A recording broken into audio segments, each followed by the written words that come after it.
Jijjiirama biyyaalessaan raayyaan kabaja Itoophiyaa faayidaa biyyaalessaa fi nageenya naannawichaa eegsisuuf ijaarameera jedhan ministeera raayyaa ittisa biyyaa Injiinar Aayishaa Mahammad.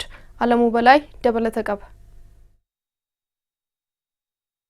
Raayyaan ittisa biyyaa faayidaa biyyaalessaa Itoophiyaa fi nageenya naannawichaa eegsisuu ijaaramu ministeerri raayyaa ittisa biyyaa Injiinar Aayishaa Mahammad himan. Jijjiirama biyyaalessaa bitootessa 24 bara 2010 hordofuun dhaabbilee nageenyaa ciccimoo fi amansiisoo ijaaruun utubaawwan riiformii biyyaalessaa keessaa isa tokko ta'uu ibsuun raayyaan ittisaa waggoottan jijjiiramaa darban keessaa hojiilee riiformii hedduu taasisuu eeraniiru.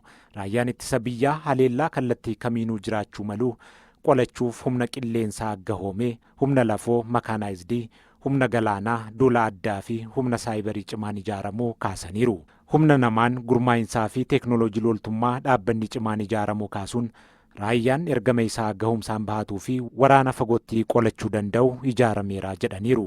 አዋጆችን በመከለስ ፖሊሲዎችን በማስቀመጥ ስትራቴጂዎችን በማስቀመጥ ለብሲወን ቱረን አሮምሱን ተርሲሞ ፊ ማመተ ቦጩን gurmaa'insaawwan hin turre akka uumaman taasisuun hojiin guddaan hojjetameera. Dhaabbilee sababa garagaraan badanii turan kan biyya kana fayyaduu danda'an daandii qilleensaa dabalatee dhaabbilee hedduu rakkoo keessa turan riiformii taasisuun dhaabbilee addunyaan itti boonu ta'anii ijaaramaniiru. Dhaabbileen hin turres haala yeroo irratti hundaa'uun teeknooloojii yerichi madaaluuf hidhachuun muummeewwan hedduun uumamaniiru. Kana qofaa miti. Dhaabbatichi teeknooloojii addunyaan hidhatee akka hidhatuuf tattaaffiin taasifamaa jira. Akkaataa humni biyyattii heeyyamuun itti deemamaa jira. Bu'aan qabatamaa akka argamaa jirus kallattii garaagaraan ragaaleen ni argisiisu. Itoophiyaa kan fakkaatu, Itoophiyaanota bakka bu'uu kan danda'u, Itoophiyaanonni kan itti boonan, diinaaf immoo dhaabbata sodaachisaa ta'ee akka ijaaramu itti amanamee bara riiformii jalqabaarraa kaasee hojiileen hojjetamaa turaniiru.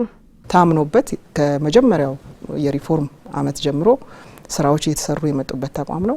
Raayyaan ittisa biyyaa Itoophiyaa bakka itti bobba'e hundatti dirqama nageenyaa kabachiisuu dandeettii olaanaadhaan baachuun naannichatti raayyaa barbaadamaa ta'uusaa gochaan mirkaneesseera jedhaniiru. Nageenyaa fi tasgabbii naannawichaatiif hirmaannaan Itoophiyaa murteessaa ta'uusaa kan mirkaneessu bu'aa qabatamaa galmeessiseera jechuun himaniiru. የሌሎች ሀገራትን ሰላም የማስከበር ስራን በአግባቡ የሚወጣ ተፈላጊ የሆነ ሰራዊት ነው ያለን። ሆጂ ነገኛ ቢዮተ ቢሮ ከበቺሱፍ ፋላን ከንባቱ ራያ በርባደማ ተሄዳ ከንቀብኑ ራያን ኩን አመሌ ሆጂ ከነ ራዎቹ ረት አርገማ ጋንፋ አፍሪካ ረቲ በሊናን ከንርማቻ ጅሩዳ ከናፉ ራያ ኢትሳ በርባደሙዳ ሆጂ ከነ ጭምሴ ኢtti fufee jira. Kana qofa miti. Giddugalli nageenyaa kabachiisa keenya biyyoota hedduuf leenjii kan kennudha.